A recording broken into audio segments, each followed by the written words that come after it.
तो चैप्टर की स्टार्टिंग में हमें दिखाया जाता है एवलिन को, जो कि अपने पास्ट के बारे में याद करके बोल रही होती है कि जब तुमने पहली बार मेरा हाथ पकड़ा था तो मुझे बहुत अच्छा लगा था, पर मुझे पहले से चक्कर आ रहा था, इसलिए मैं कुछ भी नहीं बोल पाई और बेहोश हो गई। तो ये सुन के चार्ल्स बोलता कि इतने दिनों में अब तो बता सकती थी ना, मैंने तुमसे कितना बार पूछा भी, पर तुमने हमेशा मुझे चुप करा दिया। और जबकि मैं बोला कि तुम्हें मुझसे पैसा चाहिए, कुछ भी चाहिए, तो तुमने बोला कि मुझे कुछ नहीं चाहिए।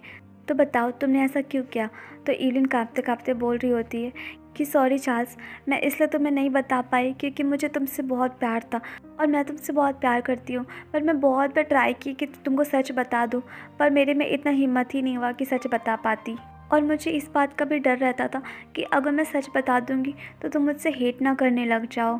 तो ये सुन के चार्ल्स गुस्से से काँप रहा होता है और बोलता है, तो तुमने अपने सेल्फिश विचार के लिए मुझे वीवी से दूर कर दिया और तुमने ऐसा क्रिएट किया कि मैं बिलीव करने लगूं कि तुमने मुझे बचाया है, और तुम्हारे कारण आज वीवी इतना गलत फहमी में है और वो मुझसे इंगेजमेंट तोड़ना चाहती है, सिर्फ तुम्हारे कारण। तो ये सब सुन के एवलिन रो रही होती है और बोलती है कि प्लीज़ चार्ल्स, मुझे गलत मत समझो, प्लीज़ मेरे पर गुस्सा मत हो। तो चार्ल्स गुस्से में उसका हाथ पकड़ता है और बोलता है कि तुम्हारे कारण इतना प्रॉब्लम क्रिएट हुआ, तो अब तुम ही उसको सॉल्व करो और तुम जाकर ईवी से सारा कुछ कह दो जो तुम अभी तक क्रिएट की हो, और अगर वो नहीं मानेगी तो तुम घुटनों के बल पे बैठ के उससे माफ़ी मांगना। तो ये सुन के एवलिन शॉक्ड हो जाती है और सोचती कि क्या मुझे उस चुड़ैल के आगे घुटनों के बल पे बैठना होगा, इतना बुरा दिन मेरा। उसके बाद एवलिन बोलती कि ठीक है, मेरे से जितना हो पाएगा मैं उसे समझा दूंगी, पर मैं इतना गारंटी देती हूँ कि तुम्हारे पास लौट कर नहीं आएगी। तो चार्ल्स बोलता है कि क्या कहा तुमने? तो एवलिन चार्ल्स को फ़ोटो दिखाती है वीवी का और कहती है कि देखो, ये ऑलरेडी किसी और के प्यार में पड़ चुकी है, तो अब तुम्हारे पास आने का कोई चांसेस बनता ही नहीं है।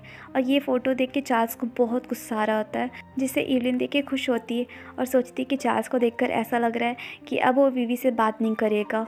उसके बाद बोलती कि मुझे ये फ़ोटो उसी हॉस्पिटल के एक नर्स ने सेंड किया है। उसके बाद बोलती कि चार्ल्स, मैं तुम्हें लास्ट बार एक ही चीज़ बोल रही हूँ कि वो तुम्हारे पास कभी लौट कर नहीं आएगी।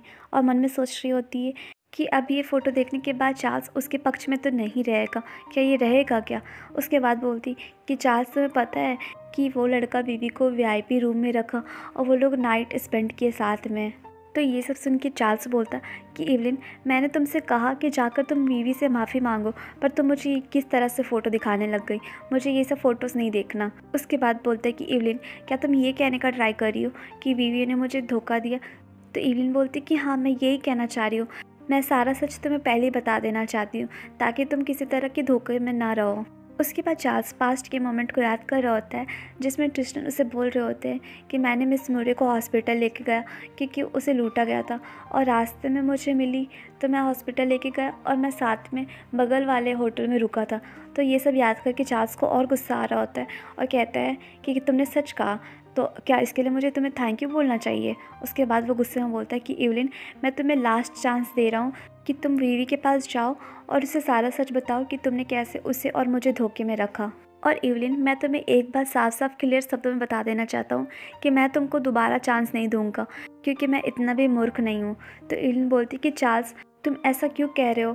मैं तो तुम्हारे अच्छे के लिए आज तक सब कुछ की हूँ, तो तुम मुझे इस तरह से गलत क्यों समझ रहे हो?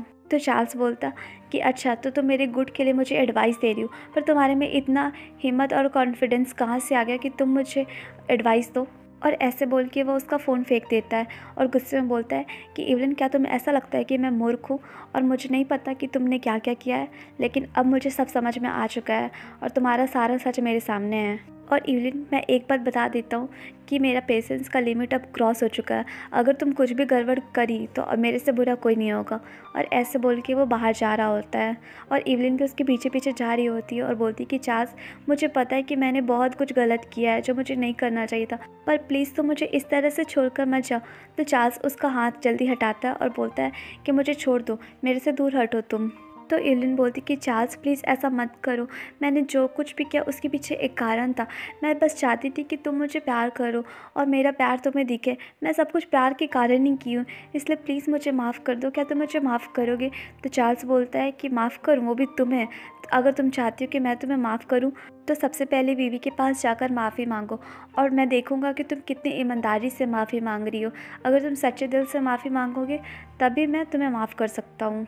तो इवलिन बोलती कि वो अब तुमसे नहीं प्यार करती और ना ही तुम्हारे पास रहना चाहती है, और वो तो डिसाइड भी कर ली कि वो तुमसे एंगेजमेंट तोड़ेगी और वो उस हॉस्पिटल वाले लड़के के कारण तुम्हें छोड़ने के लिए भी तैयार है।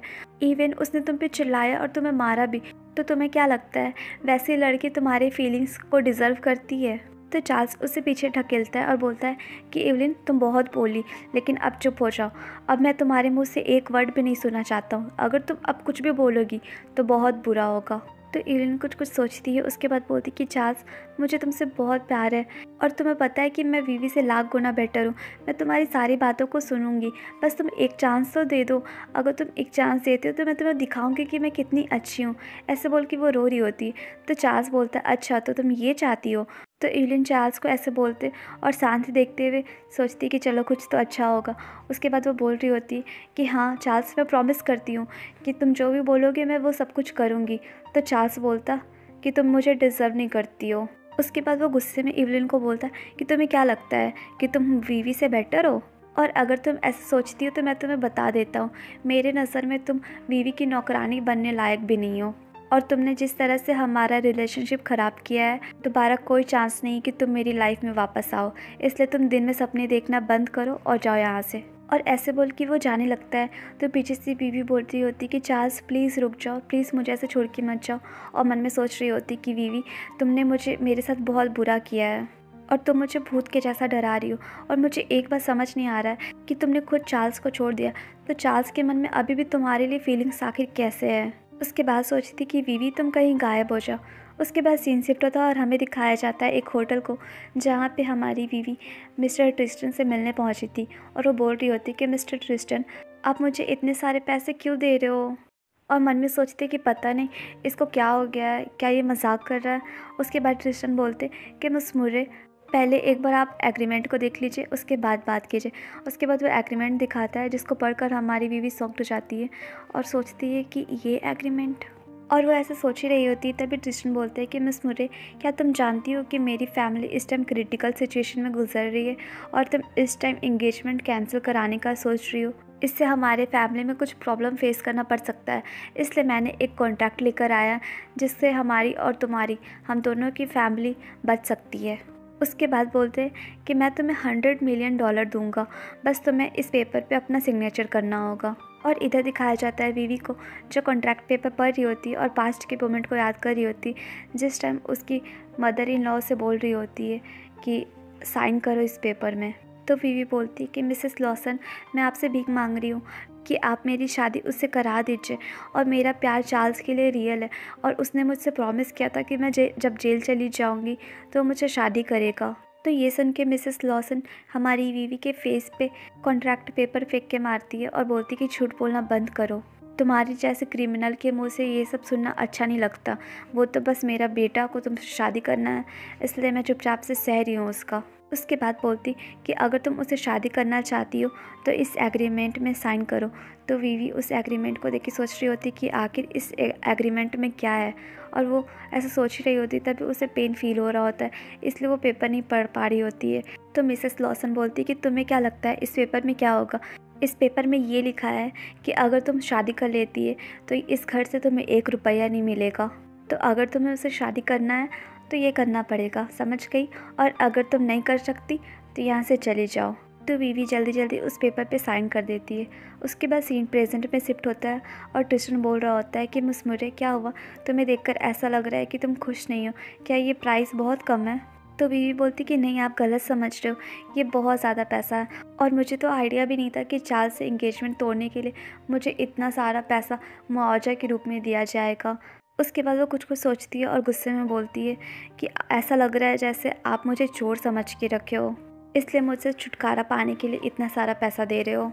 तो ये सुन के ट्रिस्टन सोच में पड़ जाता है और बोलता है कि मिस मुर्रे अगर आपके पास इस एग्रीमेंट के अलावा कोई दूसरा ऑप्शन है तो आप उसके बारे में बोलिए, हम लोग बात करेंगे। तो वीवी बोलती कि नहीं इसकी कोई ज़रूरत नहीं है, आपको बस मेरी सिग्नेचर चाहिए ना, वो मैं कर दे रही हूँ। उसके बाद वो सिग्नेचर कर देती है और बोलती है कि अब आपको जो चाहिए था मैंने वो दे दिया, तो उम्मीद है कि अब अपना प्रॉमिस निभाओगे और जल्द से जल्द इंगेजमेंट तोड़ने में मेरा हेल्प करोगे और हम दोनों की फैमिली को जल्द से जल्द बता दोगे। और ऐसे बोल के वो जारी होती है। तो ट्रिस्टन उसे इस तरह से जाते देख घबरा जाते हैं और वो बोलते हैं कि मिस मुझे डिनर करने के बाद जाना, लेकिन वो सुनती नहीं है और जारी होती है और बोलती है कि अब मेरा आपसे कोई लेना देना नहीं है, इसलिए आप फॉर्मेलिटी मत निभाइए। और ऐसे बोल के वो जा रही होती है और रो भी रही होती है, जिसको ट्रिस्टन ऊपर से देख रहे होते हैं और सोचते हैं कि अब मुझे पता चल गया है कि इसको शेर के बारे में कुछ नहीं पता, तो क्या मैंने इसके साथ ज़्यादा रूडली बिहेव कर दिया। उसके बाद सीन शिफ्ट होता है और हमें दिखाया जाता है हमारी बीवी को, जो कि कार से उतर रही होती है और अपने घर की ओर जा रही होती है। तभी पीछे से कोई उससे बोल रहा होता है कि मिस मुरे प्लीज़ मेरा वेट करिए। तो हमारी बीवी पीछे पलट कर देखती है तो देखती है कि ट्रिस्टन वहाँ पे है। तो गाइस चैप्टर यहीं पे एंड हुआ और आप लोग मुझे कमेंट करके ज़रूर बताइएगा कि अब आप लोग को ये स्टोरी कैसी लग रही है और प्लीज़ चैनल को लाइक शेयर एंड सब्सक्राइब कीजिए। Bye bye.